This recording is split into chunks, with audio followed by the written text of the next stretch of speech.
he said we have to lead by example. That's what we have to do. He can do it, maybe he can, I don't know.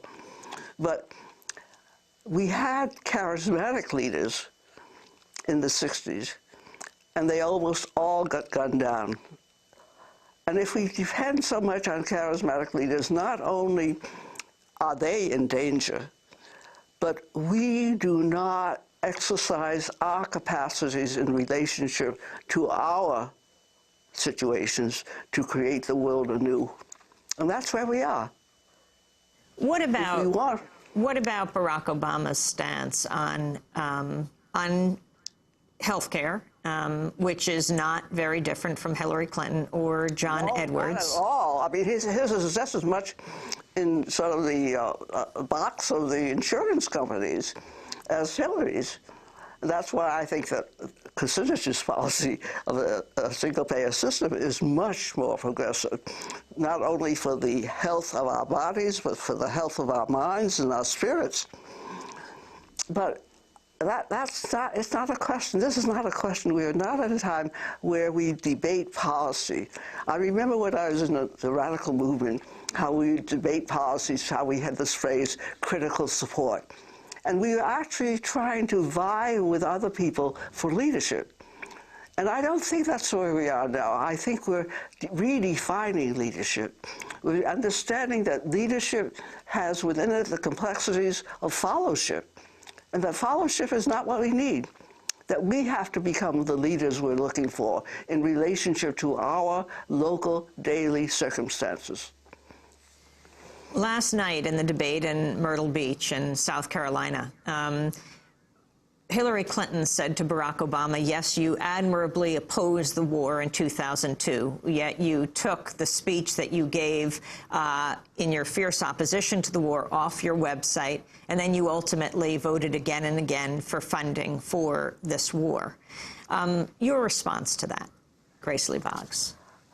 Well, that's the sort of thing that if I were concerned with Obama and supporting him, that's the one, also if I were competing with him, that's the sort of thing I would do too, but I'm not.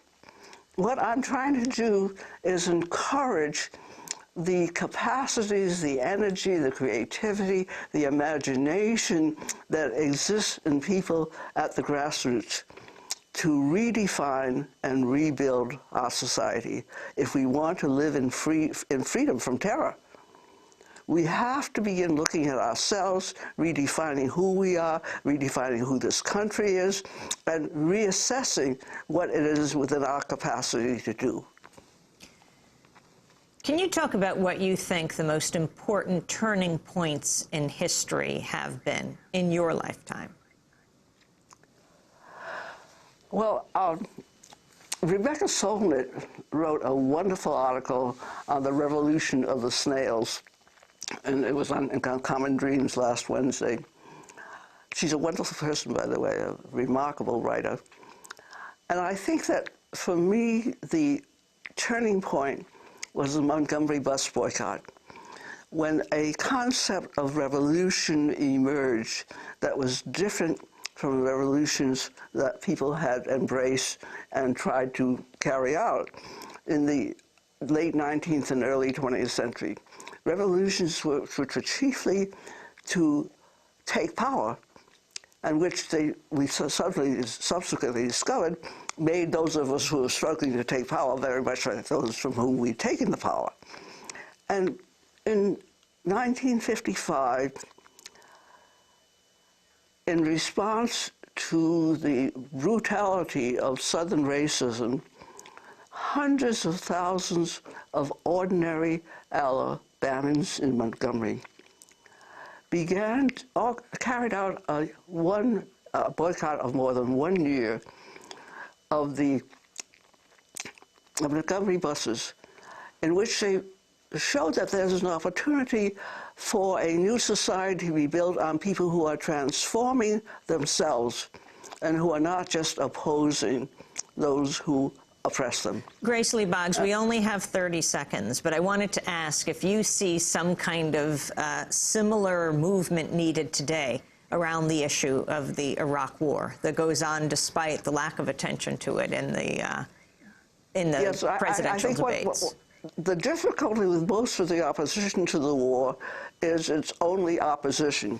The opposition to, I would urge and encourage those who oppose the war to point out how we have to change ourselves and not only blame the war on Bush, though he is to be blamed, of course.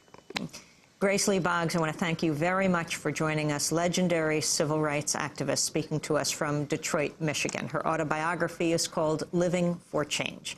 And that does it for today's show. This just in, the Federal Reserve has cut its benchmark interest rate by 3/4 of a percentage point. It's the largest one-day cut in interest rates in almost a quarter of a century.